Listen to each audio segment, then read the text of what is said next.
Number 3 سورۃ آل عمران آیت number 111 تفسیر لن یضروکم، ہرگز یہ مدینہ منورہ کے یہودی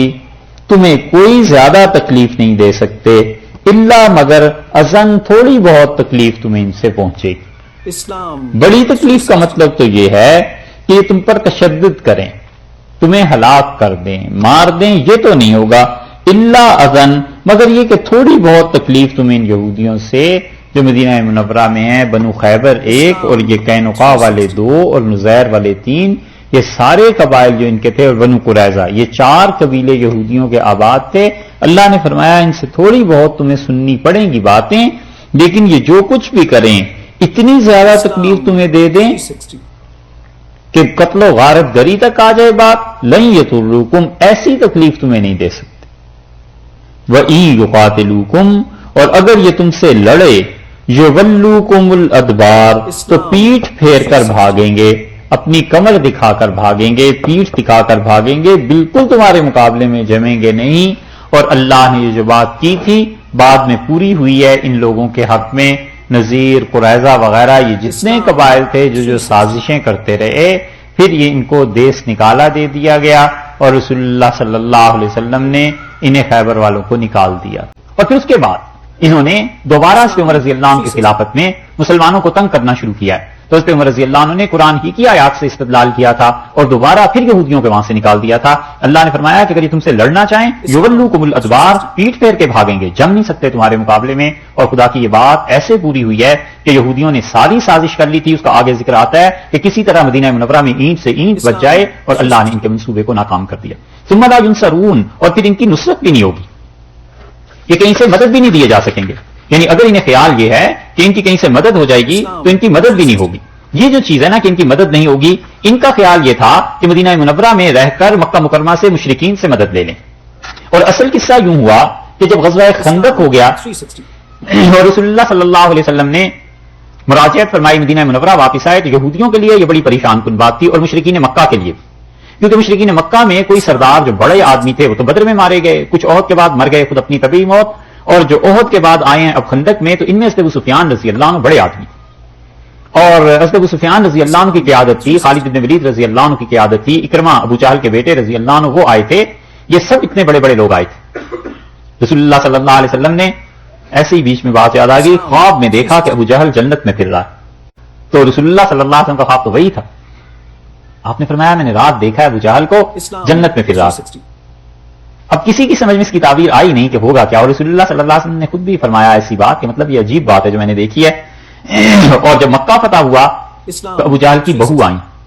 اور انہوں نے عرض کیا کہ اللہ کے رسول میں اسلام قبول کرتی ہوں، اور کیا اکرمہ کے لیے جو ابو جہل کے بیٹے ہیں ان کے لیے امان ہے؟ تو رسول اللہ صلی اللہ علیہ وسلم اکرمہ کہاں چلا گیا؟ تو انہوں نے عرض کیا کہ وہ آپ کے ڈر کی وجہ سے جدہ بھاگ گیا ہے اور وہاں سے بیٹھ کے کسی جہاز میں کہیں دنیا میں چلا جائے گا۔ تو آپ نے فرمایا جاؤ اور یہ میری چادر اس کے لیے لے جاؤ اور اسے کہنا میری طرف سے امان ہے اسے۔ تو اکرمہ آئے اور رسول اللہ صلی اللہ علیہ وسلم نے انہیں گلے لگایا، ان کا ماتھا چوما، اور جو اس وقت بھی کوئی چیز تھی پیش ان کو دے دی، اور فرمایا اکرمہ یہ تم رکھو۔ تو کہتے تھے کہ میں ڈرا ہوا تھا کہ رسول اللہ صلی اللہ علیہ وسلم میرے قتل کا حکم دے دیں گے، اور رسول اللہ صلی اللہ علیہ وسلم نے میرے ساتھ ایسا رویہ رکھا کہ مجھے خود اس خواب کو سنایا اور مجھ سے کہا کہ اکرمہ میں نے جو دیکھا تھا کہ ابو جہل جنت میں ہے، تو اچھا اس کا مطلب یہ ہے کہ وہ تمہاری شبیہ تھی، تم جنت میں جاؤ۔ اور پھر اکرمہ رضی اللہ عنہ بہت عبادت گزار ہو گئے تھے، بہت عبادت کرتے تھے، اتنی عبادت کرتے تھے خدا کی، اتنی لمبی نمازیں اور روزے اور اللہ کا ذکر کہ صحابہ رضی اللہ عنہ کہتے ہیں میں رشک آتا تھا اس آدمی پہ۔ تو مکہ مکرمہ میں قیادت ایسی رہی نہیں، خندق ہوئی، احد کے واقعات آگے اسی صورت میں آ رہے ہیں آل عمران میں۔ خندق کے بعد اب آگے ہو کیا،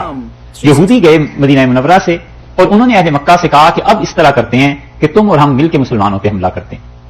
اور اندرون خانہ مدینہ منورہ میں ہم بغاوت کر دیں گے، اور تم باہر سے آ کے حملہ کرو گے، ہم تمہیں راستے بتائیں گے،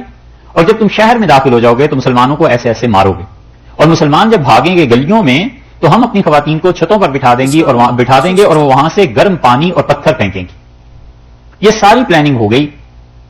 اور رسول اللہ صلی اللہ علیہ وسلم کو اللہ نے اطلاع بھی دے دی، اور آپ حدیبیہ میں چلے گئے، اور حدیبیہ میں وہ جو شرائط مکہ والے کہہ رہے تھے ان کا خیال یہ تھا کہ یہ نہیں مانیں گے، اور رسول اللہ صلی اللہ علیہ وسلم ساری شرائط مان کے صلح کر دی۔ ایسی چیز تھی جس پہ نبوت ہی کی نگاہ جا سکتی تھی، وگرنہ حضرت عمر رضی اللہ عنہ جیسے انسان بھی وہ کہتے تھے میں نے رسول اللہ صلی اللہ علیہ وسلم سے کہا آخر کس بنیاد پہ ہم اتنی دب کے صلح کر رہے ہیں کہ 10 سال ہم لڑیں گے ہی نہیں، اور ان میں سے جو بھی مسلمان مدینہ منورہ آ جائے ہم واپس کر دیں، اور جو وہاں سے مرتد کوئی ہو کے آ جائے ادھر تو یہ واپس ہی نہ کریں، یہ کیسی شرائط ہیں، ہم کیوں دب کے اتنی صلح کر رہے ہیں؟ اور اس کے عمر رضی اللہ عنہ نے فرمایا کہ وہ جو دن تھا جو میں رسول اللہ صلی اللہ علیہ وسلم کے سامنے بولا تھا سم تو سومن، میں نے کتنے ہی روزے رکھے ہیں اس کے کفارے میں، وہ عمل تو عملاً، اور کتنی ہی نیکیاں کی ہیں اس کفارے میں، اور کتنے ہی غلاموں کو آزاد کیا ہے کہ وہ ایک دن جو ان کے مقابلے میں ان کے سامنے میں بول پڑا تھا خدا میری اس حرکت کو معاف فرما دے۔ یہ فتح الباری میں حافظ ابن حجر رحمۃ اللہ نے بخاری کی شرح میں نقل کیا۔ اب جب حدیبیہ کا معاہدہ ہو گیا تو مدینہ منورہ میں یہودیوں کے لیے مصیبت پڑ گئی کہ وہ تو جو سارے کا سارا پلان تھا وہ بیڑا غرق ہو گیا، وگرنہ یہ دونوں قوتیں مل کے مدینہ منورہ میں مسلمانوں کو تباہ کر دیتی۔ سرخسی رحمۃ اللہ علیہ نے مبسوط میں یہ واقعہ لکھا ہے اور کچھ تفصیل بھی لکھی ہے۔ اللہ نے کہا یہ یہودی اگر تمہارے مقابلے میں آئیں گے بالکل نہیں ٹھہر سکیں گے، ثم لا ینصرون، پھر ان کی مدد بھی نہیں ہو سکے گی، یعنی یہ جو اندازہ کیے بیٹھے ہیں نا کہ مشرکین مکہ ان کی مدد کر دیں گے وہ مدد بھی نہیں ان کو مل سکے گی۔